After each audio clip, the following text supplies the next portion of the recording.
She's an award-winning YouTuber and best-selling author obsessed with helping you go after the life you want. I like it. Join her as she seeks out the stories and strategies. Give me every little detail. Of extraordinary people who found success. I'm going to get emotional. Oh my God. Welcome to Detail Therapy with Amy Landino.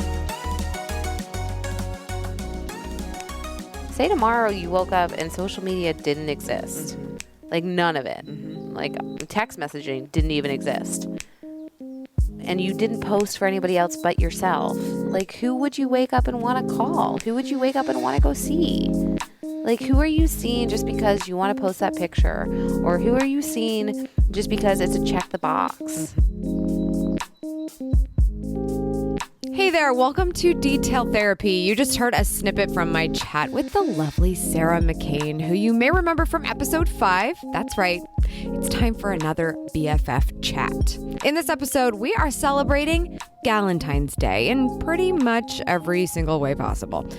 We talk about everything, including a new perspective on the word tribe and whether or not it's completely overrated, managing difficult conversations with your significant other, what it really means to enjoy the moment with the people you love in your life, and when it's cooler to take a selfie, and a lot more. We go through everything from surviving New Year's resolutions, overanalyzing them, The Bachelor comes up to my chagrin, and whether or not I'm actually doing morning pages right. So if you want to know any of those things, hang tight. This is a packed episode today, but before we dive in, for those of you who do not know me and you are new to the show, my name is Amy Landino and I will be your host. I'm a YouTube creator, professional speaker, best-selling author, and entrepreneur. I'm here to help you go after the life you want. Doesn't that sound good? You can find out more details about the show and me and all these fun things that we have going on my YouTube channel, youtube.com/AMYTV, and on the show website, detailspodcast.com. I literally have no time for dilly-dally. This conversation went really long. We really tried to cut it down for you, but I'm sorry. This is just what red wine will do for you. And I feel like it's an authentic buzzword that we're going to throw in and discuss buzzwords. That's another thing that's going to come up. Oh my goodness. Authentic conversation. Just remember that everything we talk about is going to be in the show notes. Again, that's detailspodcast.com. But hey, let's just go ahead and dive in to this Galentine's Day BFF chat with my girl, Sarah McCain. Okay. What are we talking about? Needed another sip of that wine. I really do like this. It's very good. We are drinking the Competitor. It's a Cabernet Sauvignon. It is one that we actually got. Vin and I got this in our Gary V shipment. I don't remember what the proper name of this wine shipment is, but he basically gives you a way better deal than what you're paying. This is a $30 bottle of wine right here.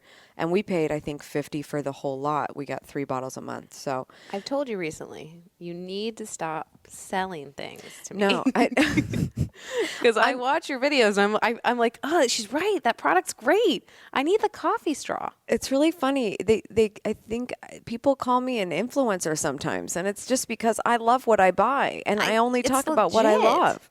And it's confusing. Sitting in the seat I am in, and I'm like, well, I know that this is, a sponsored ad, but like, I want it now. All right, anyway. so we've covered clothing. Get it? Oh, you did a pun. Oh my God, just for you. Happy. That's like the best Galentine's present Totally a on girl could accident. ask for. So I thought it was really fitting that we sit down this week just because it is Valentine's Day coming up and you are my real Valentine. Let's just put it out there. But even if we had to frame it so we don't upset the husbands as Galentines, yep. then that's good enough for me. So too. just wanted to celebrate a little bit of Galentine's with you and anyone listening. And I think we've been talking about a lot of stuff in terms of like friendships and especially girlfriends. And we definitely did that last time. Yep. Which I think turned out to be a really interesting show. And thanks to everybody who chimed in and said that it was good because we had way too much wine that night, and we were just frank. We were just... Well, and apparently I was getting over a cold with wine, so it was a whole concoction. This is my new and real voice. Yes, this is the new and improved actual voice. Real Sarah McCain with an Instagram. Sarah McCain. You're welcome.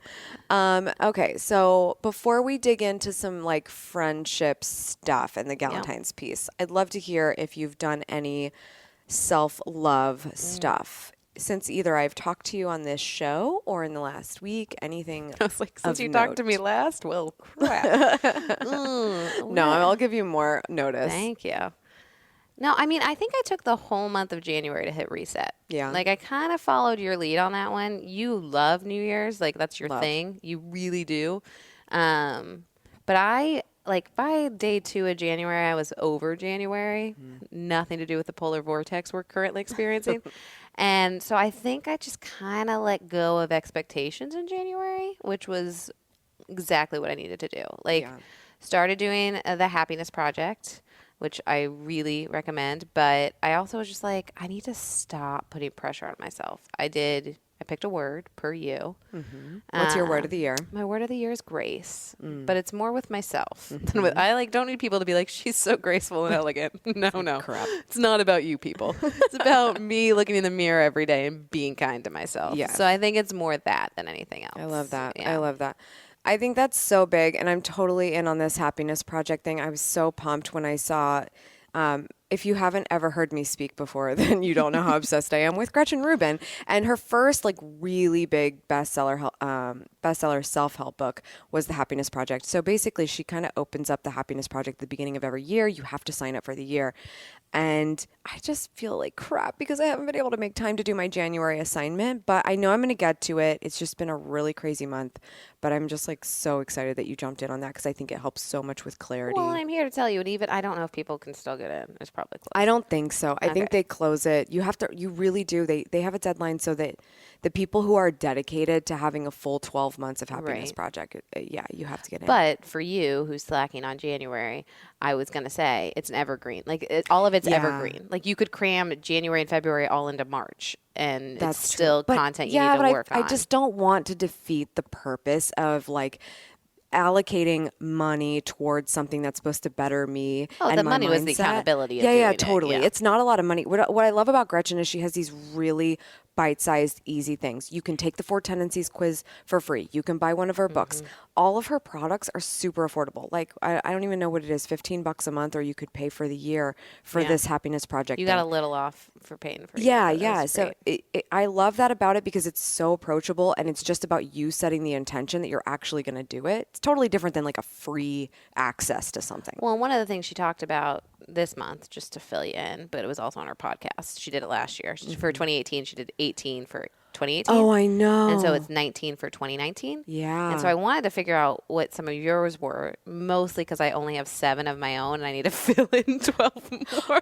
Okay, so actually, I love that you brought this up because I saw that was in the January packet and I hadn't Yeah. filled it out yet because I've only done like the preliminary I brought my work. worksheets. Come on. Okay, you're such a nerd. I Okay. really am. But Homework's I my do have my thing. bullet journal, so. I mean, quite frankly, I like the idea of 19 or 20 for 2020. Because the whole concept is like some of hers were things like she wanted to go to the Met with her kids. Yeah. You do it and you're done. And I think I've never looked at resolutions that way. Like Yeah. for me, resolutions have always been like, God, it's going to be a whole new Sarah come January 1, 2020. And that's why resolutions get a bad rap because Yeah. people forget in general what the word resolution is actually supposed to be. It's supposed to resolve something. But if it's actually resolving something, it's an actionable thing. Yeah. That has to take place. And so what I love is like if there's a need for creativity and togetherness in her family and everyone's been wanting to go to the Met, like that's the resolution. And I'm then if you gonna put it go on to the Met. paper, you're Right. going to do it. So I definitely don't have 19, but I did share, I shared like my bullet journal sort of process on my YouTube channel. And I shared like 3 categories of things that were start, stop, continue. And I think they kind of fit. So I'll give one example that I've actually done a fairly good job of, and that's been meditation. I told myself, pretty ambitiously, I'm going to meditate every day, at least for 30 days. For how many minutes? For 10 minutes. Thank you for asking. Yes, for 10 minutes. And actually, I've found that I'm using the app Headspace, Yeah. which some will argue is not real meditation. But I think when you're new to meditation, it's very important to have a guide. And I don't think a lot of people will argue with that if they know meditation well. I was going to say, what would the argument be that you're supposed to do it in That, silence? yes, you are supposed to do it in silence. But because that's what it is. You're focusing on the breath. You're focusing on like focus essentially. And you're trying to observe thoughts, but not necessarily like allow yourself to be deep in them, essentially. I don't know if that's 100% true, but without this guide, I definitely wouldn't have made it to, I think I'm at 25 days right now.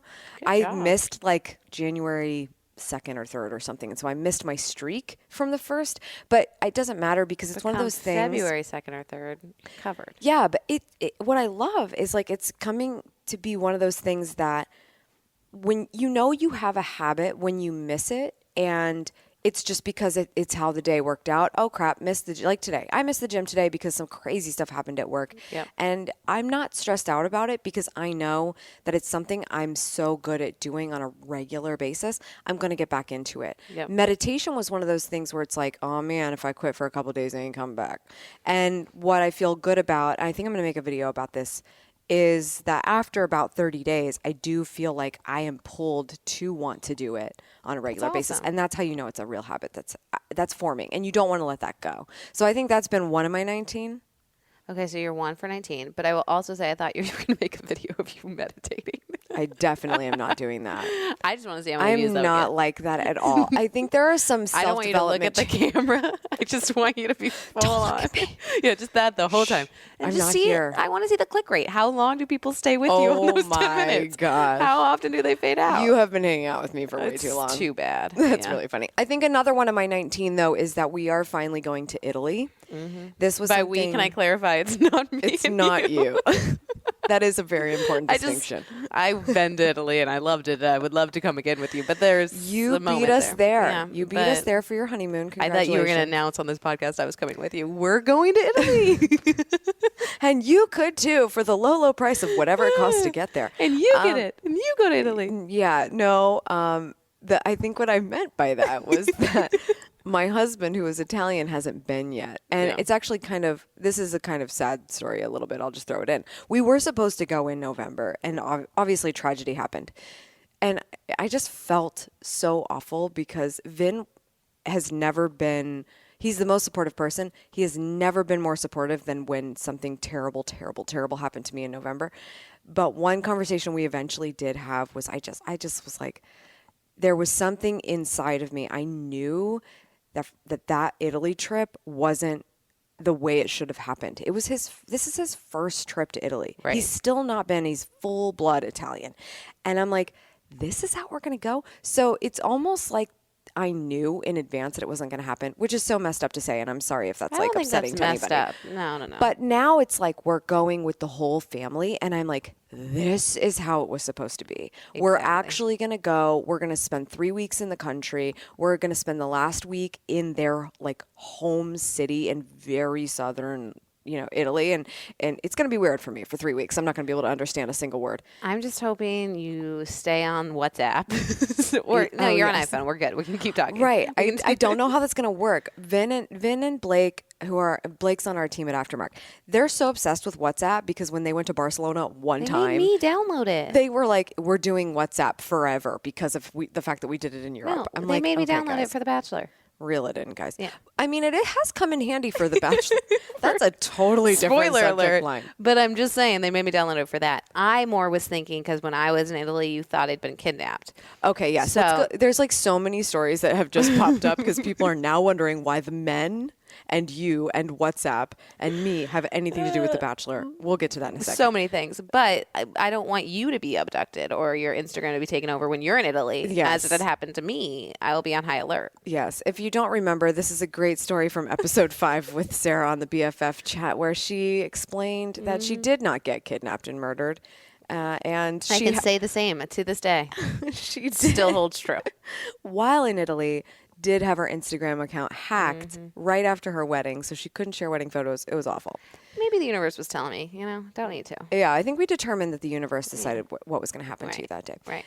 Now, just so everybody knows, because I feel this is very important to clarify, I am not a Bachelor watcher. Okay, no. Yes, we have to explain. No. You've watched. Okay, but I have watched every episode of this season. You're absolutely wrong. I have not. I think you're assuming this. I have not. Let me explain. Not because I'm standing against it, but because I'm so lied to. I genuinely haven't been home.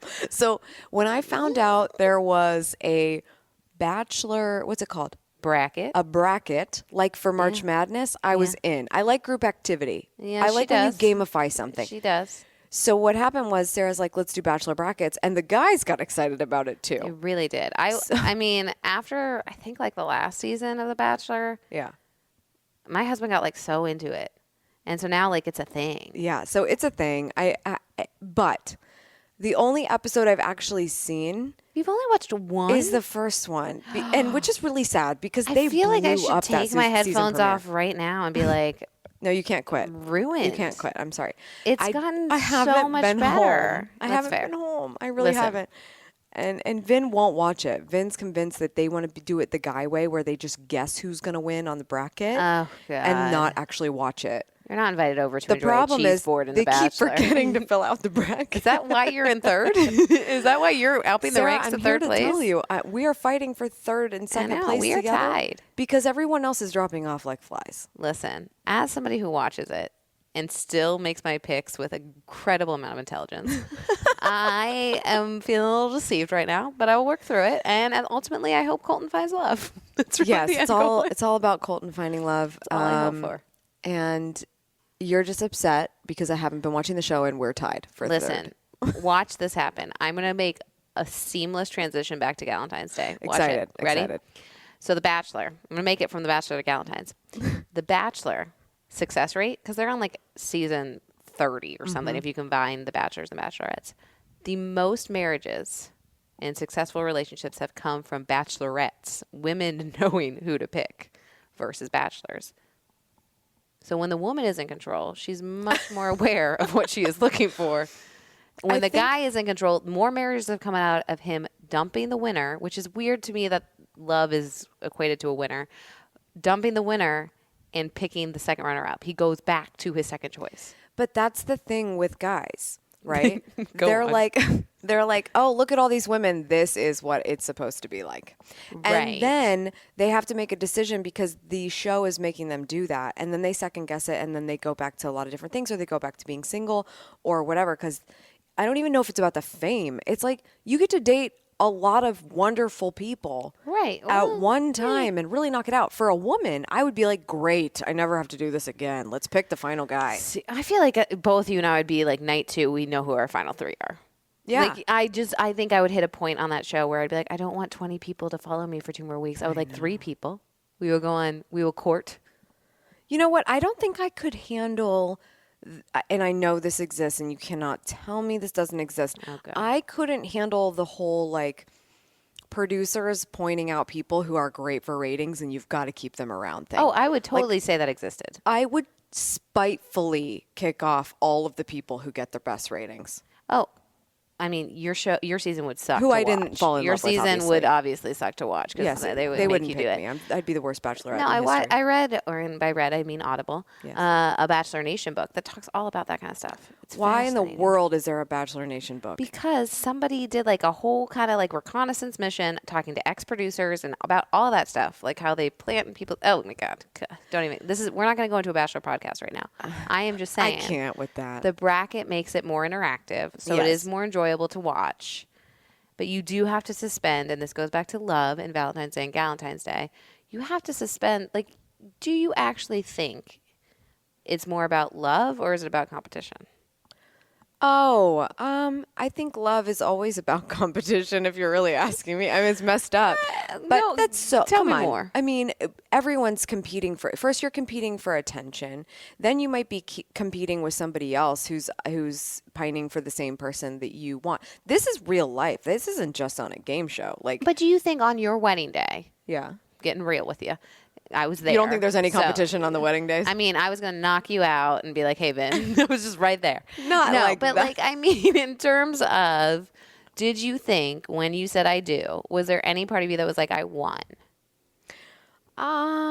No, but I suppose. Well, I do feel that. I don't know. I guess you have a point there. I've never thought like, oh, I won this person. I am the type of person that's like, wow, what an amazing thing's just happened in my life. Like I'll sit in that. So that is a win to me. But I guess in the respect that you're talking about, no, I didn't think that. And I have heard people say that at their wedding and it didn't they go did well. not. They said I won? I have heard of a woman telling her husband in the limo immediately after the ceremony, I won. I got you. I finally got you because it took a long time for him to commit. And they I was quickly going to got say, divorced. I wasn't going to make a bet on it because that would have been inappropriate. But I was going to say, and I don't know who those people are, I would have been shocked if they were still married. Yeah. Like, That was... Let's end on that tragedy. and scene. We'll talk to you next week. Yeah, thanks, guys. No, but that's my main thing when it comes to that show. As much as I like the escapism of watching, as much as I enjoy it, and I root for love in this, because my dad got me started on this show like when I was 12. He was very into I'm The Bachelor. sorry, what? Oh yeah, Brad Mitchell is the reason I watched The Bachelor. Brad. I know. Brad, dad, I think really needed escapism from work, and I also think he just believed in love on the show. Also, shout out to Brad because I'm pretty sure he wished he got a shout out last time. He did. We talked about mom. So I'm going to give Brad the Red Dad a shout out. But I think at the end of the day, that's my biggest problem with it is I don't think you can, the day you get engaged shouldn't be a ha-ha, I win moment. But marriage in general shouldn't either. Like, I think you're a team. Okay, the but win, now lose, you're a marriage therapist, which I mean, know. I'm only mad 4 respect. I'm 5 months in. Got it down. It's very easy to lose sight of that. Oh, 100%. Whether you're married or not. I'm sure there's many people on this, like listening, that have been in a relationship where even something as simple as communicating that you're right. It comes down to winning. Like that's the only reason why somebody cares so much that somebody gets drilled in their head why you're right. Okay. And that's so there's a lot of competition I think in that, but it doesn't feel like competition. It just feels like, no, really, I had the best of intentions. Let me tell you why 8,000 times. And I'm speaking as somebody who does this chronically. Well, and that's what I was going to ask you next. I was going to say, as a chronic, and I do it too, do you feel good afterwards? Because I feel like there are moments in my life where that I told you so moment feels so amazing. I am human. But in marriage, it does not for me. I still do it. I agree with that completely. But I also, now that you're saying it that way, I'm actually thinking about the fact that I told you so only ever feels like a relief to me when an external source proves my point. Because in reality, when I'm trying to get to the I told you so moment right. myself, and it's just between me and him, and that could be probably at home or anywhere, it's just us. If I'm just trying to get to it so he can see it my way, even if I get him to see it my way, it never feels better after. But because it just took too much trouble to get there. Yeah, because I think that's the thing. Once you're married and it's just the two of you and you don't have an audience, Bachelor Nation is gone. Like no one's there watching. I think it comes down to there's no witnesses to that fight. It's not for show. It's not for anyone else's validation. And you realize you look into your best friend's eyes and your person's eyes and you're like, that didn't feel good. Right. Because when totally he doesn't agree. feel good, our team doesn't feel good and vice versa. Totally agree. So I think that's the interesting thing about that because eventually the cameras go away, whether it's your wedding day or you're on ABC. Totally. And you have to just realize it's just the two of you. So Bachelor is probably not a great lesson in life. I mean, like, why are we watching this? I mean, honestly, Chris Harrison is a gem of a human. He is, and they gave quite the tribute to him at the season premiere. I won't lie. I thought he was retiring. I was when like, they why played in the that. world is this season premiere 3 hours? It was ridiculous. I felt like I owed you an apology after that, especially because like I'd roped you into the bracket, and I was like, what are they doing? that 3 hour premiere was like watching 3 episodes. So am I really behind? No, you are still behind. Okay. There's a lot of, I mean, Colton's still a virgin, but a lot has happened. So like, I knew Colton being a virgin was going to pop up at some point. So. I said it, and now we can move on. All right. I think we should move on. Do you have another 19 or one of your 19 for 19? I mean, I'm kind of overlapping things that I'm investing in because I'm also doing a Write Every Day thing. Yeah. What's the Write Every So, Day thing? I love this. It's called Write Every Damn Day. And it's Jeanette LeBlanc, and she's fantastic. And she sends you a prompt every day. And so that is one of mine because I thought I could pull that into the 19 for 19. And so I'm trying to write every day. And I've only missed one day, and I doubled up. When are you doing it? Where are you doing it? Like, I'm usually doing it either like on lunch, like taking a lunch and thinking about it, or I'll do it at night. Are you like a nighttime wine drinking writer, or are you like a does it sometimes come like just like whenever you get a few minutes? I feel It's like I more have to that. get in a mode. No, for me, because they're prompts, and like sometimes I'll read the prompt in the morning and be like, I am not in the headspace to write about this, and I'll think about it all day, and at night I'll write. That's so smart though. Read it first thing in the morning and then Right. find the moment. Sometimes in the morning I then read it and I'm like, I gotta write right now. Other times I'm like, I have no idea. Like the one today, which kind of leads into what I was gonna talk to you about with Galentine's Day, was about where do you feel like you belong. And I at first was like, ooh, like it just kind of like it didn't resonate with me. Like it was like, and they kind of did another thing afterwards of what's home to you and all these things, and I couldn't. Like it took me hours to come up with something. And so some days I will write completely unfiltered, kind of like morning pages, and just like get it out and never look at it again. And then other days I'll be like, well, that was actually pretty good and pretty insightful. And Speaking of you being a writer, I want to throw this in because it kind of has something to do with morning pages. I was just in Boston. First of all, shout out to Boston. You went to Emerson, so you love Boston. And hope they're surviving the polar vortex. Shout out to I'm sure they're fine. They're used to that crap up there. That's fair.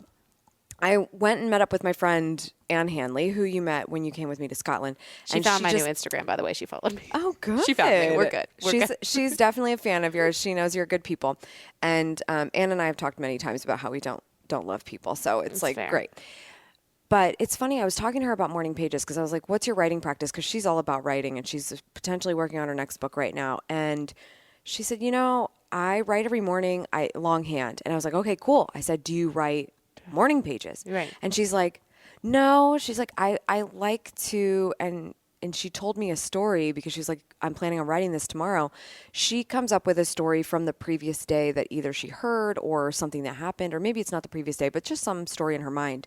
And she rewrites that. And I thought that was really interesting because one, I've been thinking about the fact that my morning pages are less extraordinary as I wish they would be. Like I keep picturing this stupid journal is going to be found in some treasure chest someday by my grandkids, and they're going to read it, and it's just going to be me talking about how much sleep I got. Like if we're being honest, that's how all of my morning pages start. In reality, it's going to play out. You're still going to be alive, and I'm going to hand it to your grandkids. So I'm like, let's talk. God, you're making me so sad right now. Yeah, it'll be great. But I'm actually really questioning morning pages, or maybe I just haven't been doing it for enough days, months, years to have better breakthroughs or to not be judging myself. I think I am losing sight on the don't judge yourself on the morning pages. You don't reread them. I don't ever reread them, no, but I do feel like because I'm investing time in them and it's more of a meditative thing, it's more of a mindset thing, and I'm committed. Like I feel withdrawal when I don't do it. It's one of those habits I always come back to. I still kind of wish they had a little bit more purpose in them because, sometimes the only thing that's coming out of your mind may not be positive. And it's also great to just get it out of my head and then it's out of my head and I don't think about it anymore. So that's the upside of it. But I also kind of wish, geez, can a good idea come on these pages sometimes? And it's not that it doesn't, too much but pressure on the pages. I know, that's the thing. But what I like about that tactic that Anne does is it's taking morning pages to a reflection level. Yeah. Because it also is, I'm very fascinated right now with memory and how everybody can remember whatever they want. But for me, I'm like, there are certain things I just don't want to forget. And so I feel like her practice of doing that. I love it. Yeah. And I actually think I want to do more of that. I think what I'm like trying to convince myself of is, if I remember to write a story, then that will be the thing that flows out of my mind, which would still make it morning pages, which is meant to be a flow of whatever you're thinking at that time. I feel like you're putting too many rules. Putting a lot of rules on it. I am. I'm a rule follower. It's what I do. Like I absolutely love it. You're not a rule follower. You haven't done your 19 about 2019. I know. It's so bad.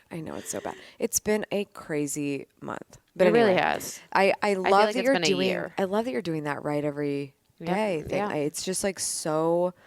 It's so good to have a resource, again, something you've invested in that is challenging you to stick with it every day for a year, right? Yeah, 365. That's amazing. And what I did, because I am an accountability person, I love accountability. I shared the Google Doc, because I'm doing it in Google Doc, I'm not doing it by hand. I shared it with Kevin because I decided, and I told him, I was like, you do not need to read this. I'm not trying to be like, look at my prose. Yeah. But it was more, I knew if I had someone else's eyes on it, if I suddenly started skipping a bunch of days, I would stop. I love that. And it's been really it's been great for us too, though, because when he does read something, you know, he will talk to me about it or ask me questions. And some days he'll just say, like, that was really good. And it's the validation that I probably also seek. But I would be totally fine if he never even opened the doc. I just needed the accountability. Never read it. Right. But you're still like looking to see if he's like, oh, okay, maybe she missed Monday, but no big deal. She hit every other day after that. Yep. I love that. Yeah. Okay, so talk about what you've been thinking about. What was that prompt that you wanted to share? Yes. Well, I mean, I guess I should pose a question to you, though. Like, how would you have answered that prompt? When do you feel, or where, it could be when or where, it was kind of the cadence on it, that you're in a state of belonging? I mean, like, I feel like I have a lot of feelings on that, but the one that is probably consistent is that I was trying to articulate this to Vin last night about a completely different topic. I feel I've come such a long way in my security in myself. I know I'm not perfect, and I'm not like amazing all the time. I'm not insecure. Like, I'm but here to account for that, everyone who's listening. I'm a pretty normal human being. Stars, they're just like us. Please stop. I had to get it in once. I'm sorry. We can continue. But I just feel like I am at home, or I feel like I belong when I make time for myself and I am in my element. And even when I am not necessarily in my element, if I have taken care of myself as much as I need to recalibrate, then I feel okay wherever I am. But I think part of that is like balance between home and travel. That's a big aspect of my life. Obviously, I don't feel like I belong if I'm in some foreign country or whatever that I never go to or visit very few days ever in my life, versus being at home where I definitely feel like I belong there. When I walk the streets of Columbus, I feel like I belong here. I feel a sense of belonging here. I don't feel that when we go back to Vin's house in Connecticut, but I feel the opportunity of that, and it's growing on me. So a lot of it has to do with actual location. But it sounds like a lot of it has to do with your internal inner self. Yeah. It really is internal, because there's just a sense of I've taken care of myself in a way that I know who I am and I know what feels good to me. And I know that I'm going to have to do things that don't feel good to me sometimes. But if I'm taking care of myself most of the time, I will be able to very well survive those things, live to tell the story, and everything's going to be great. See, I think I give you a gold star for the assignment, but thank you. I love gold stars. Yeah, you're welcome. But that's the same way I took it, because at first I was like, location, it's just never been who I am, and I know people 100% who would say it is when I am sitting in this chair and like, that's just not me. But I think you're right. I think no matter what, no matter where you are, if you have that inner sense of calm and that inner sense of self, that's all you need to feel like you're belonging. Yeah. So I think that was a similar route I took, but I also, for me, because this was one where I read it this morning, I was like, I have no idea where I'm going to land on this. I started thinking about the times I felt like I didn't belong, and then I kind of retraced my steps. So you reverse engineered that. I had to, because I was like, it's such a cliche answer to say, I feel like I belong when I'm next to Kevin. It's true. But I felt like the last few days I've written a lot about our relationship, and I was like, I'm really nailing in, hitting home that I love my husband. Yeah. And I do. But I was like, that to me is just a given now. Like, home is with him, and that's a given. But where have been other times where I felt that sense of belonging? Yeah. And I did have to, and as we talked about on episode 5, I have had to have friendship fails and relationship fails and feeling like I didn't belong in places to figure out when it feels like I'm belonging. So what do you think you found wasn't your belonging? I think for the most part, it was the times when I was ever in a relationship. And when I say relationship, I mean friendship and romantic relationship, where I felt like I was walking on eggshells. You're saying two different people? Or are you saying friendship and relationship? Is that what you meant? It's happened to me in both experiences. Oh, I see what you're saying. I've definitely had the experience where I know I was not my full self dating somebody. And I've had the experience where I had that friend that, their personality was so strong that I didn't feel like I could be my full self. And it's that bracing, and you have it in both situations. And as much as I wanted to belong because I value that person for some reason, I couldn't get there. Yeah. And so I think that was where I kind of started thinking back through those experiences and dating those people that were not right for me. And how much I didn't feel like I belonged, even though I really wanted to. So what's interesting about that is I think clearly you've kind of figured out your belonging when you find someone and you marry them. So it doesn't necessarily not make sense that your former relationships weren't your belonging, because if they truly were, then they would have been the right choice, right? And of course it needs to be the same, both ways. Absolutely. But in friendships, it can get way more different. Like you can feel like you belong with someone and maybe they're just on a different level than you, or they don't take you as seriously, or they don't think that you care as much as you do. And I think that we've had a conversation in the past about like finding your tribe and how that's become such a consistent, very popular. Yeah, I'm almost to the point where it's verbiage that's overused. It's definitely on the way of the word authentic. Yes, it's an authentic. It's going in the box with authentic. The authentic tribe, as I will call it, has Only been be part overdone. of an authentic tribe. I mean, quite frankly, I'm overhearing the word tribe. I am not. What bothers you about it? Like, where do you hear it? What do you think about when you hear it? I think the problem I have with the word tribe, and I want to do the disclaimer that I'm totally supportive of women supporting women. I love the idea of friend groups. I think people need to find their people. Totally all about all of that. Mm-hmm. I think my problem with tribe is it is putting an expectation out there.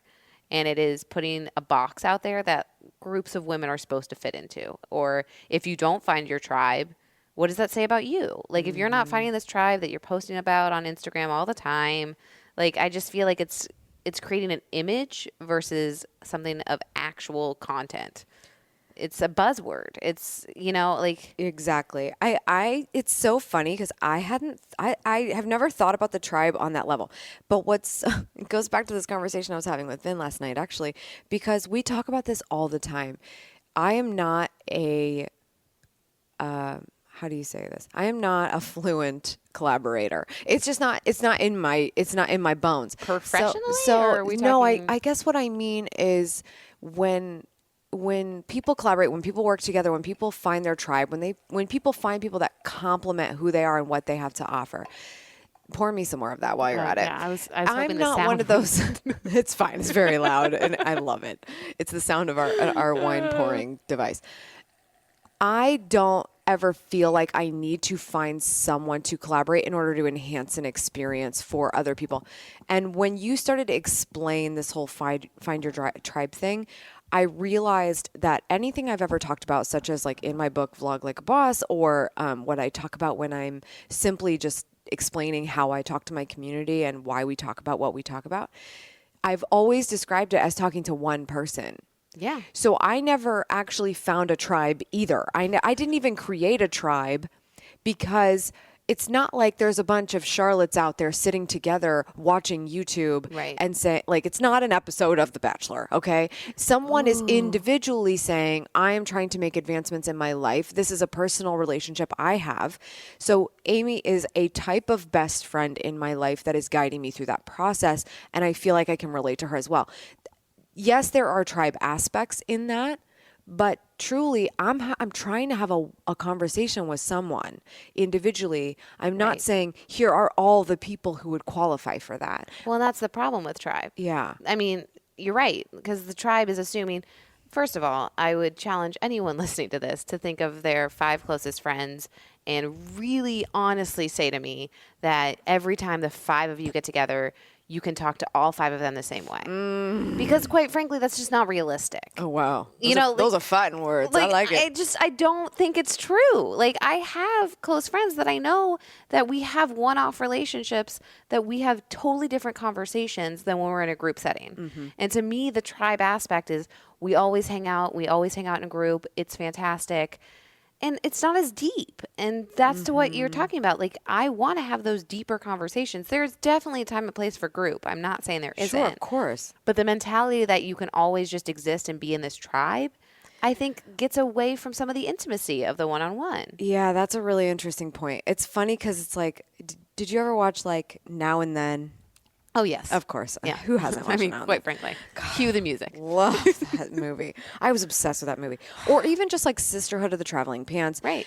Anything, or even just watching your favorite girl group and assuming like the Spice Girls were all best friends with each other. I mean, the only group I think that successfully pulled that off was Backstreet Boys, but that's a conversation for another day. But those are a different type of women. Right. So, Exactly. but the reality is, no time that we saw these groups that maybe we envy. Oh, Sex and the City is another great example. The number of times that I said, I want to find my Miranda, my Samantha, Right. and my Charlotte. Like, I found my Charlotte, but I didn't need the other two. Isn't Right. that funny? I did not even make that connection. I was like, I would love to have a group of like 4 girls who always went to brunch together and talked about some weird stuff you can't talk about with anybody else. But then you watch an episode and you realize how many one-offs they even have. They have one-offs, they have issues, they have dynamics, and they're all different. They're And not always going to brunch. exactly. When is it that it's just Samantha one-on-one? And that's when there's the real conversations. Right. Because we're human. Like, I'm sorry, there are times I have stuff going on in my life that as much as I probably plan on telling all 4 of my closest friends, if I'm going with this metaphor, I'm not going to tell them in a group situation. I'm not going to have you guys go over and be like, by the way, Yeah. now that you're all here. It's just not, that's not authentic. Yeah. Bringing back Agreed. my other buzzword. Agreed. So not authentic. It's not. Oh my gosh. But I think that's the problem, though. Now we've put it out there to say you should have That a it's tribe. the expectation. You should have your Sex in the City situation. You should have your Spice Girls. Yeah. And I don't think, like, I'm sorry, the Sisterhood of the Traveling Pants, they didn't fit everybody. Like, Awkward. I'm just like, it's just not.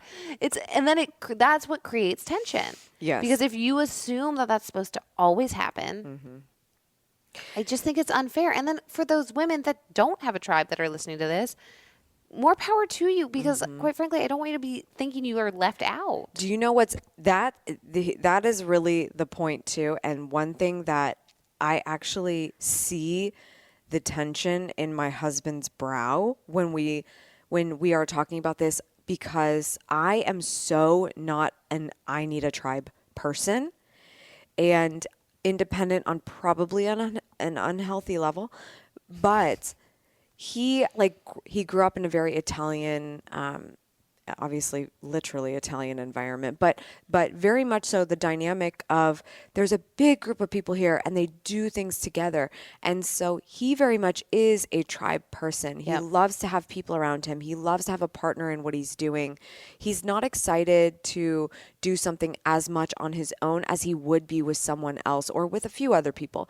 That's fair. So the real interesting thing here is trying to explain to him, like, I'm good. Like, no, it's okay if I don't have a bunch of girls going with me to do this thing, or you don't have to come with me to do this thing. If just because I don't assume you're going to enjoy it as much as I would. And I don't need those people. For somebody who's like, tribe is how I think. And there's probably someone listening to this that's like, what do you mean you don't believe in the tribe? Like, sure, there's different dynamics, but I rely on it. I see that every day, and I try to put myself in his shoes and say, like, no, really, I'm not a loner that's like hanging on the edge. I really, Sarah's really texted me 5 times. Sarah this doesn't morning, leave me and alone. I've actively It's ignored her. fine. I've I'm started covered. saying question alert before I ask you a question. I know you have to send like disclaimers, but it's more just like, I get the mentality that people feel that it's important to always be surrounded by people. I believe you should surround yourself with people who make you better, but I 100%. don't think you have to surround yourself with people all the time to feel worthy. Listen, this goes back to exactly what you were saying before, though. It all comes down to inner need. Yes. And it's just knowing what you want and what you need. If you're a person that is all about the tribe, more power to you. I'm not saying those people don't exist. They definitely do. I mean, I was just talking to Kevin about this on my way here. I was talking to him about the fact that for me, group settings, especially the older I've gotten, have become too surface level and too superficial. Intentionally or not. Like, I'm not saying that people I am hanging out with in group settings are superficial. I am saying, though, that there is definitely a dynamic that if there are more than 6 people in the room, you're not going to have a heart-to-heart, and it's usually going to be about the weather or work or small talk. And for me, being in small talk mode is being on, and it drains me. And I do not like it, and I do not enjoy it. I might like it maybe once every 6 months. And so it's tapped me out. And for him, that's a level that he can do, and he's good at it. So it's just figuring out what's your need. I've realized I need a lot more one-on-one time with friends. And so I'm going to seek that out. If you're somebody that's like, hey, I would much rather only see people once a week in a group of 6, fine, do that. Call them your tribe. Post about it all over social media. I'm not going to lie. I definitely did do something this week that was like, oh, I'm going to try to, it was a dinner party. I'm going to schedule. I wasn't invited. No, you weren't. I'm sorry. It was a tactful dinner party. Listen, it was people I wanted to see, but it's a different level than seeing my best friend. Yeah. So it's like, okay, so let's knock this out. Couple birds, one stone. Exactly. Let's all go out together and then have a good time together, because the reality is the level of the friendship that we have is better served with a group, where Sarah and I can sit here and talk and I have to force her to go home at a certain point because her husband's going to miss her. We can talk nonstop for 3 hours. There's people who are tribe reliant. I don't think you're tribe reliant, but let's just put it these two different camps, tribe reliant and less tribe reliant. But regardless, trying to nurture a friendship, and everybody has to complement each other. And I think we complement each other because there is one person who does more of the reaching out, really takes more initiative, to be completely honest. And that's you. Right. Where I am so secure in our friendship. I know you're going to do that. And I probably should do more of the work, but I don't. No, but then there are lovely weeks when you do. Right. So and then I'm like, oh, hey, but I think that's interesting, where somebody who wasn't as sure of like the chemistry that we had, if there's someone out there that's trying to nurture a friendship and feels like that person doesn't give back as much, I feel like there's a conversation around that and encouraging them to continue to try. Because for me, I probably didn't have as many friends in school because that's my personality type, and people gave up on me. And you didn't give up on me. I'm never giving up on you. And there's actually a compliment to that. It's kind of like in a real relationship where opposites attract. That's where I was gonna say that. I was Yeah. gonna say it is very paralleled to what we were talking about before. I've always thought friendships and dating relationships have a lot of similarities. It gets very different, in my opinion, when it comes to the breakup time, or the time where you realize you're not, to what you were saying, getting what you need out of the relationship. Because friendships, it's way more taboo to not stay friends, because we live in a society where you should be friends with everybody and where everybody should get along, and that doesn't always happen. So annoying. And so I think similarly to what you're saying is relationships, there's sides to everybody. So what I get from our friendship is something that I don't get from any other friendship in my life, is you challenge me in ways that other people don't. And the way you show up in our friendship, one-on-one and in person, very much overcompensates for the times you ignore my texts. But I would say, I know that, like, I text some people and know I will get a response within 30 seconds. I text you and I'm like, we'll see by the end of the day. If I text you 2 days in a row and I don't hear anything, okay, I'm probably going to call you. There's deep concern. But like, that at was the end kind of of like the day, the time I reached out to you when you were in Italy and your Instagram was hacked. welcome to every week of my life. No, but I think that's the thing, is we are very clear. I know you so well and you know me so well that I don't think anything's weird. Like if text, I know text is not going to be, I'm not going to get a sonnet from you over text. It's just not going to happen. Yeah, But I'm not good at the person- sonnets. Yeah. No, but one-on-one and in person, I usually leave every hangout of ours with more self-awareness, or at least feeling more heard or more seen. And I think that's where it's like, okay, that's worth it. But if we live in a society where everything needs to be posted on social media, or everything needs to be like, we spent time together, like, we're not going to post a picture of us hanging out tonight. Oh my gosh, I'm going to bring this up now. I still think this would be like a whole nother hour-long conversation, because we've come so far. We've been in this friendship for years now, where somebody who might be going through this and feeling they're being rejected, or feels like they have somebody reaching out to them, but they don't really know how good the friendship could be, and they're trying to figure out as an introverted self what they should do. I think that could go like so deep. But I'm not going to lie. Like, my husband has literally asked me, I was going to bring this up. why my friends don't post photos as much with me as they do with other people. And it's not that he's like upset. He's just genuinely like, this is kind of weird, because it's kind of what you do for a living. Right. So why don't people do? And I'm like, you know what's funny is I end up regretting it. After Johnny passed away, I thought to myself, the fact that I could count the number of photos in my phone that I had of him made me so sad. Was it hundreds? hundreds, yes, but it still made me sad. I wanted more. I wanted thousands. Right. And now I'm looking at things like I want more photos. And I tell him, I'm like, you know what? It's partially my fault. Not everyone else should be in charge of taking the selfie. And now I wish I had so many more Right. in so many situations. If I feel like I end up having the least amount of photos of the people that I have the best relationship with because we're just so busy connecting. And we're so present. Like, I think that's the thing is because you and I have had that conversation before too. And I know full well that your husband thinks that. And I just mostly am like, your wife's not we photogenic. talk. We tell each other Just truth. She's beautiful. But I think the thing is, I never think about it.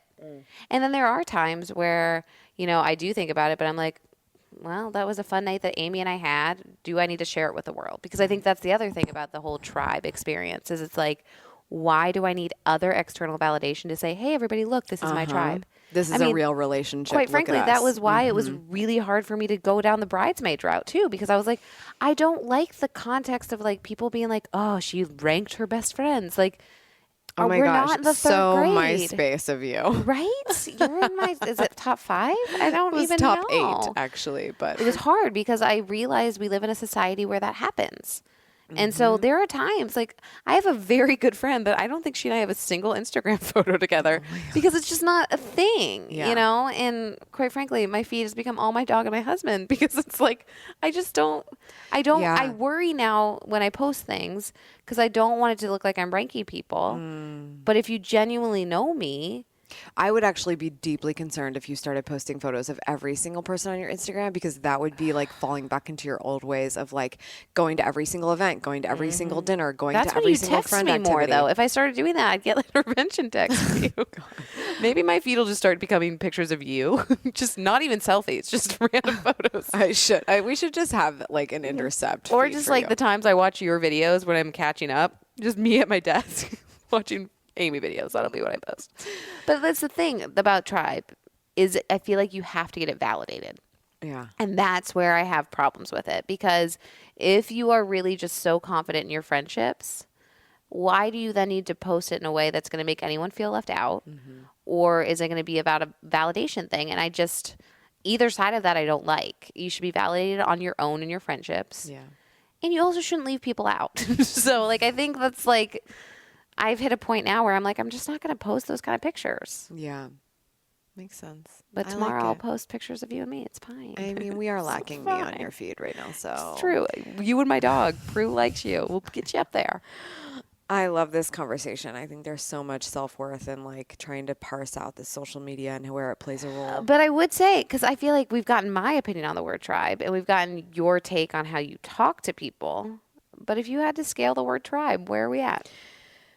I don't know. I honestly just feel like it goes back to what you asked me earlier. Where do you belong? If my tribe, let me just define my tribe right now. My tribe right now exists of one person. Her name is Charlotte, and she happens to watch YouTube videos.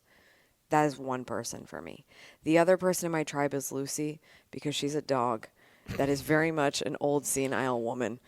And so she's therefore a person that takes up the majority of my life and is affecting my sleep at this moment. And Vin is my tribe. He's there. He supports me completely. And you're my tribe because you text me every single day and you ask me what the highlight of my day is. And I'm not even prepared to ask that question. And I'm like, stop giving me writing prompts. I didn't pay for this. I'm like, but I did. Here you go. Spoiler alert. And I hate texting with a fiery passion, but I know I have to do that because what I'm really doing is connecting with you more often than we can do. Look at this. Like the fact that I'm recording a conversation feels like wasted friend time. I just love the fact that we just can talk on this level that it's so shareable, but I want to book 2 appointments with you in a week because it's like, well, we have to have real friend time and then we have to do this. To me, and then of course, like my family is my tribe and we've only become closer because of what's happened to us and we were close, but oh my gosh, when you understand tragedy in a way that you never have before, you value things you've never valued ever in your life. So I would define tribe in a lot of ways, but at the same time, if that's like the pretty answer to me. At the core, what my tribe really is just me waking up in the morning and doing me every day. if we're talking about Amy 10 years ago, my tribe would probably be people that I had to go to work and see every single day, collaborate with, and get work done in an office. And that is probably a lot of people's real life tribe, and they don't love it. And they Right, don't but want to be would there, and they they wish love they it were doing something more else. If, similarly to what you said earlier, if they were at an inner calm, like if they were more Right. in there, because I like that you didn't pretty up the answer. Because honestly, the challenge to anyone listening, because I've laid down a few, but the one that I actually think is a good one is, say tomorrow you woke up and social media didn't exist. Like none of it. Like text messaging didn't even exist. And you didn't post for anybody else but yourself. Like, who would you wake up and want to call? Who would you wake up and want to go see? Like, who are you seeing just because you want to post that picture? Or who are you seeing just because it's a check the box? You know, that like, is so big, like losing the check the box stuff.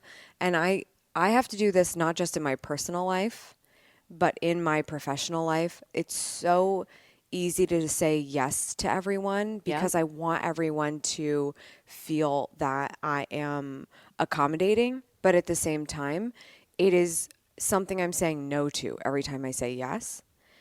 And it's an intentional no. yeah. But the check the box thing in your personal life, even with, oh, do I have to go to that party? I don't have to go to that party, but will I feel relevant if I don't? Or if I don't get dressed up at least once a week and go out on Friday night, will I feel relevant?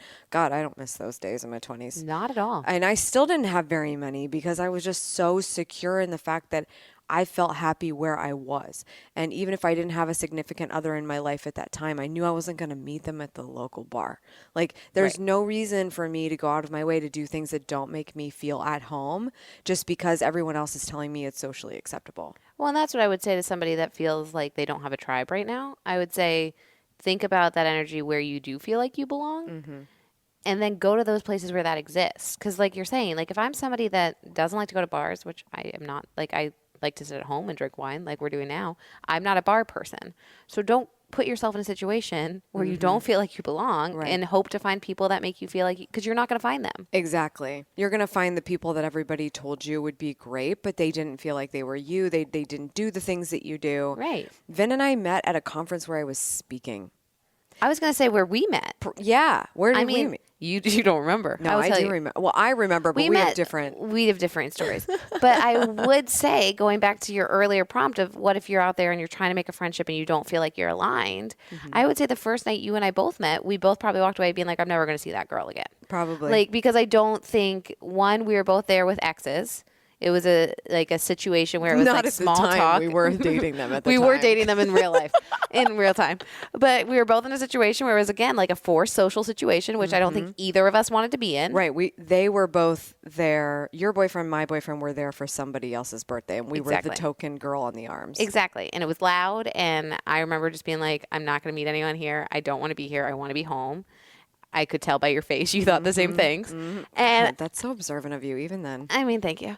But I remember leaving and that night asking later, like, who were all those people? You know, when you go to certain situations, you're like, I met a ton of people. And I remember thinking, it wasn't like, oh my God, I loved Amy, I want to go meet her again. But I remember being like, there was something interesting. But I wasn't like, we're going to become best friends. And later in hindsight, I was like, we could have very well never spoken again.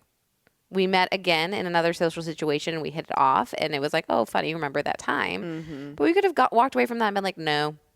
And so I'm just saying, like, when you meet do that people, frequently. You do. And you're very good at it. You know, and now in awkward social situations, I've been asked if I'm your secretary. So it's fine. It's cool. But, like, if you would have asked me that night, like, oh, is that person, like, going to be in your wedding one day? I would have been like, who are you? Like, so I just think it's recognizing, even when you're in situations, do you feel like you belong? And if you are totally out of your element and meet somebody that resonates with you, reach out to them one-on-one. You don't need a tribe to do that. Right. And and you're not left out if somebody hangs out, you know, and you're not in that tribe. Because create the tribe you want. Right. And put yourself out there. It's just like dating. Honestly, girlfriend dating is worse. Oh my God, it's so much harder. It's harder. Friend dating, especially the older you get, it's worse. It's awkward. It's uncomfortable. It's aggressive. I feel super grateful we figured it out. We did, but I mean, there's still things like I watched The Real Housewives because of you and Sam. You make me watch the freaking Bachelor. It's like an equal thing. But I look at some of these women and they're in their 60s and they still haven't figured it out. Yeah. And they're still, I mean, obviously some of that's TV and producers, but like at the end of the day, the core issues that exist when you're 6 years old and you can't find a best friend on the playground exist when you're 66 years old and you're going through a divorce and there's no one to confide in. Like, right. And it's high school doesn't end, essentially. Same thing. Yeah. I totally agree. I definitely don't watch The Real Housewives for friendship tips. I thought you were going to say, I definitely don't watch The Real Housewives. I'm going to be like, spoiler Let alert. me finish my sentence. That is a lie. I watch it for more like what is a great handbag I could get next time I go shopping. I mean, transparently, I watch it for the drama. Okay. Well, yeah, that too. I think there is a level of like, okay, life could be worse. What's happening in the 100%. That is how I've put Bravo on in front of Kevin before, because I've been in the middle of like a friendship meltdown, and he's like, "Why are you watching Bravo?" And I'm like, "Because it shows me it could be worse. It gives me hope that I will get through this." So yeah, no, I mean, I know I made you talk longer than you wanted, I love that. but I wanted to kind of push that because I honestly think there are going to be people that listen to this and totally disagree, and say tribe is the only way. Yeah. And I agree with you if that's your truth. I think the moral, no matter what, is whether you believe in tribe or whether you don't. Finding your tribe means knowing exactly what it is and what it means to you, and whatever it actually doesn't mean to you, not forgetting to not put false hope on that. So if it's good to have a tribe for certain things, let's say creatively, surrounding yourself around more creative people, but that's not who you are the majority of the time. Right. That's an example of me. I would prefer to work alone and in my office and power through my calendar blocked life. But there's times where I do need to be around people who think a little bit differently, but are in the same mind space as I am and motivated in the same ways. That's one thing. But for me to then be upset that a few of them go out for drinks every week and I'm not invited, I never set the intention that I wanted that. And I definitely don't have the expectation, because I tweeted this yesterday or today. Expectations are literally death. Like, you will die the more you have expectations of people. It's going to kill you. We put them on other people so much more than we often acknowledge. I mean, we're all guilty of it. But I also just pictured you in that situation where you ended up on a weekly drink date. Oh my God, I'd be like, you why looked am I really here? unhappy in my mind. Why the am way I I here? pictured it, you weren't good. Yeah, I'm not like one of those people that's like, oh, this is socially acceptable, so I'm going to do this. No. It's just not in my bones. But I think it's purpose. It comes down to purpose. And honestly, it comes down to being honest with the people that are in your tribe or not. Right. I mean, I've been very clear with certain people in my life that, like, I just want to carve out one-on-one time. And it has nothing to do with not wanting to see other people. I just feel like it'll give me more meaning to go get a coffee with someone. And then next time we have a group thing, that's great. Yeah. But if I haven't seen you one-on-one in a while, I miss that. So if you're listening to this, I miss you. I miss you. And I want to have one-on-one things. Okay, but I want to challenge you on one thing. Shoot. That bothers me a little bit. Okay, go on. Safe space. Galentine's Day. Fudge. When you have a group environment and you're the Yes. host of the group environment, Yes.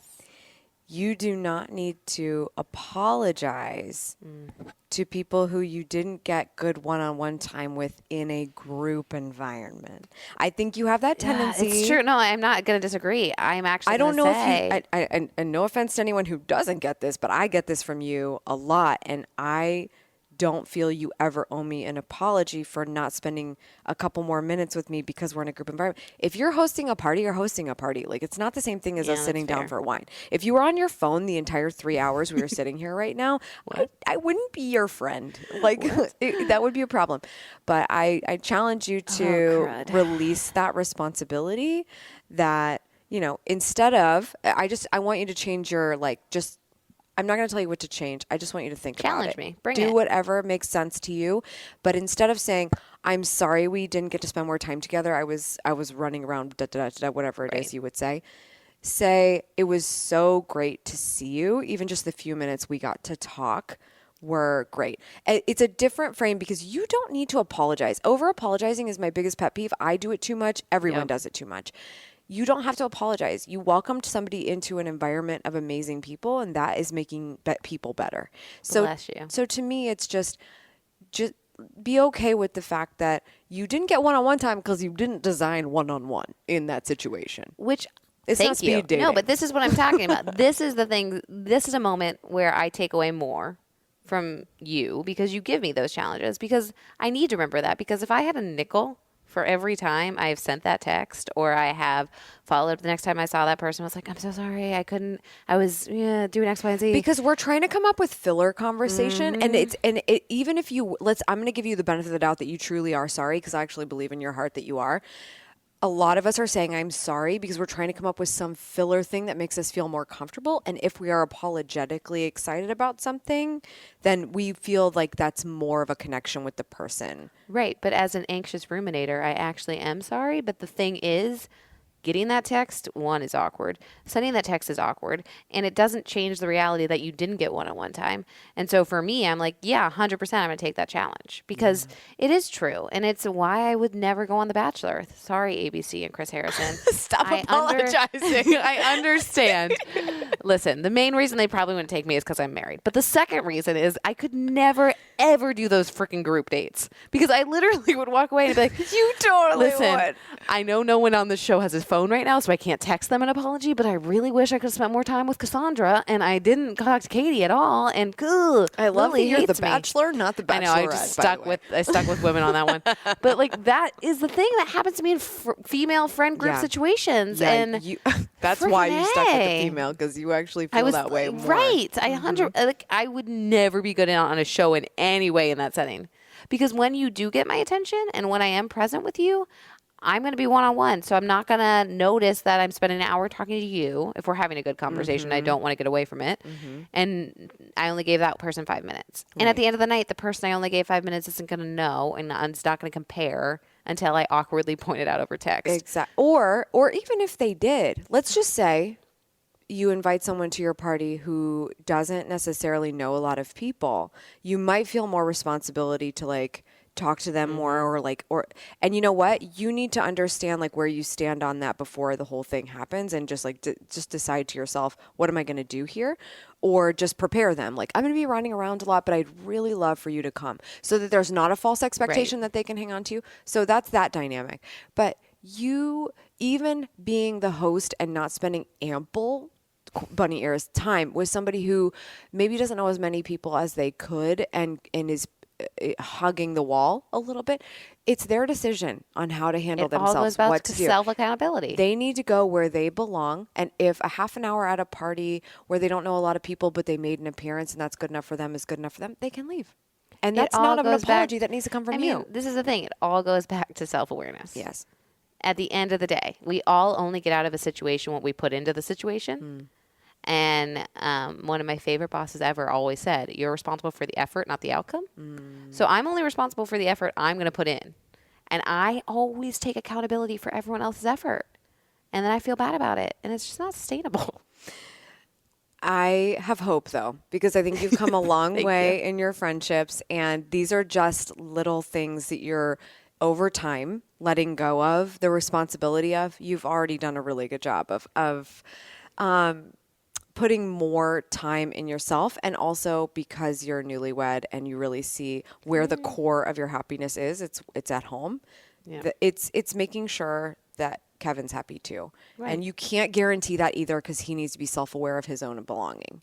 And but whether he likes it or not, being married to me comes with a lot of self-awareness. Here's hoping. Fingers crossed. I will say, challenge you.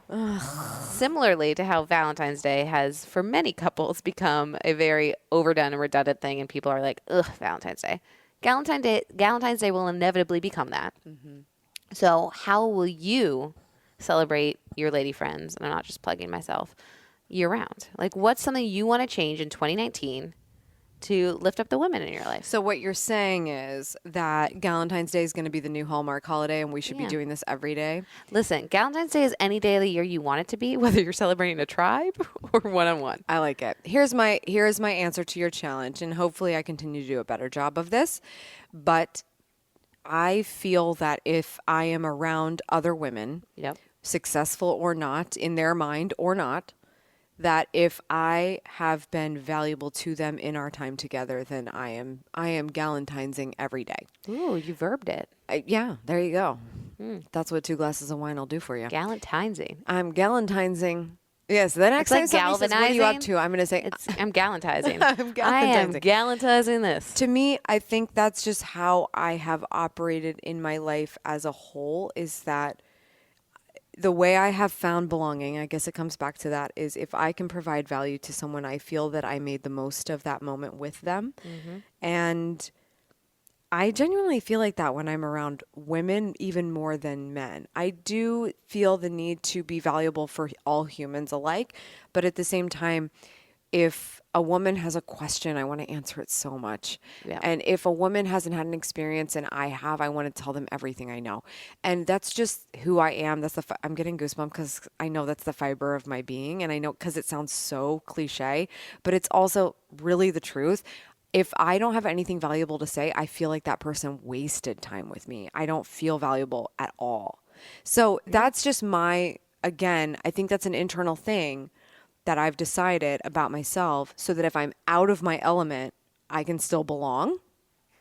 So if that's the case, then that's what I'm doing. If I can make a YouTube video and not only help Charlotte with whatever it is that she's dealing with, but my best friend feels like she spent an extra day with me because she can watch a 20-minute video, that I hopefully have made you better in the process and made you feel closer to me and how I think and anything I know that you might want to know. I do feel like Valentine's Day is every day for me. And it should be. And that's what I would almost say. Like, I would say to all those tribes out there listening, don't post a picture on February 13th. Be present. Be with the women you choose to surround yourself on that day. And see how you're going to lift people up. Because I definitely have seen your face after situations where you felt like maybe you should have been more present or added more or done something else. And you mean it. It's not just you getting on a stage and saying a bunch of words and then walking off. You're there for the one-on-one. Mm-hmm. And so I would say that that's what I would like to see Galentine's Day become.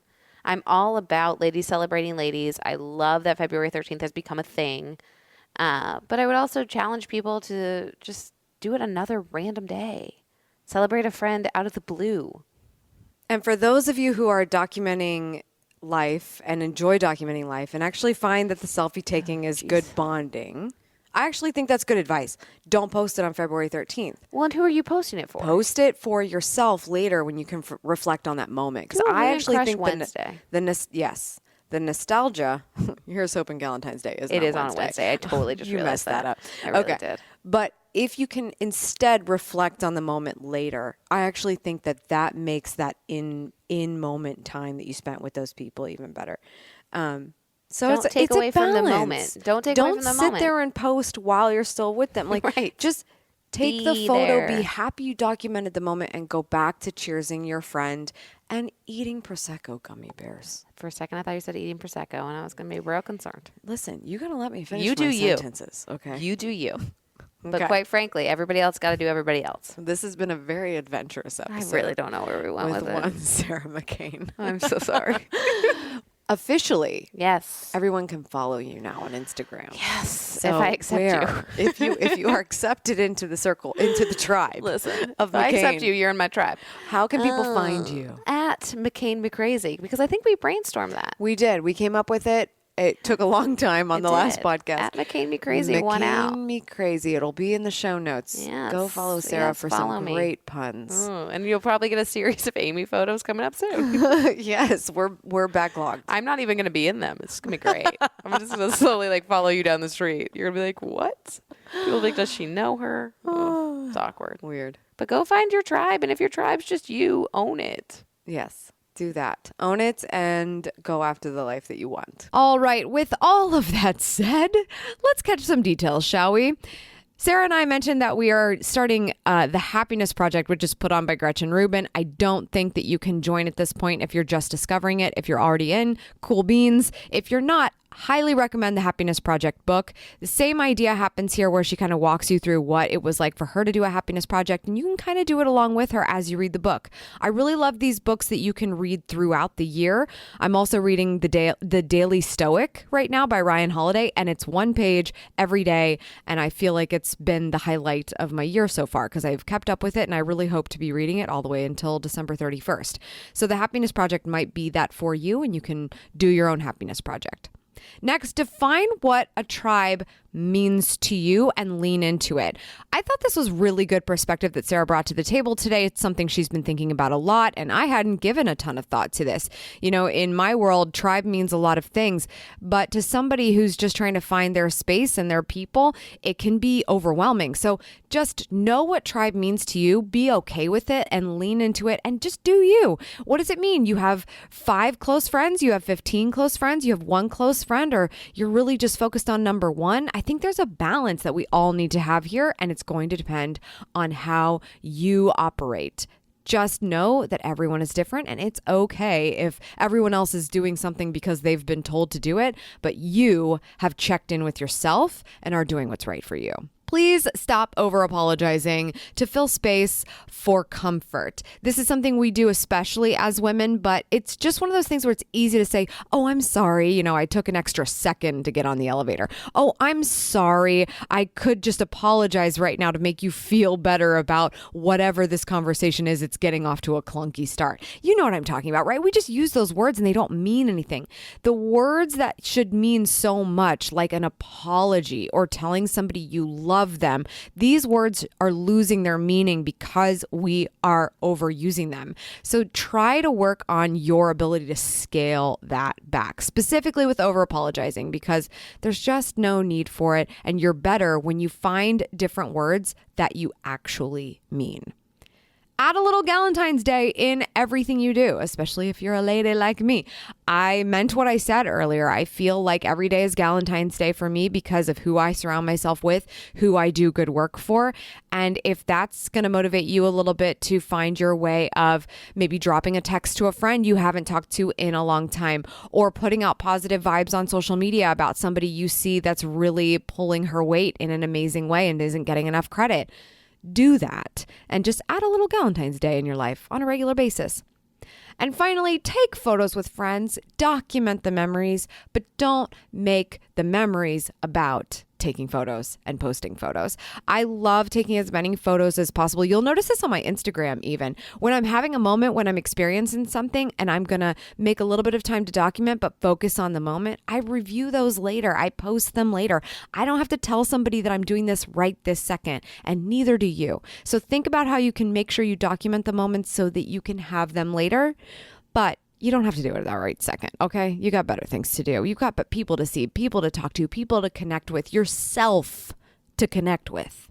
Everything we talked about, of course, will be in the show notes. That's at detailspodcast.com. Just go to the episodes page and look for the latest BFF chat. That's episode 15. I'm so pleased with this episode. I know it was probably a lot. Hopefully you were doing some sort of mundane task and multitask in a way that this could be somewhat entertaining for you, but I just love sharing this energy and I hope it was helpful for you. If you want more advice straight to your earbuds, I'd love to send you some simple steps for living your best life every day. And that is my free audio training, The 7 Essential Details for Going After the Life You Want.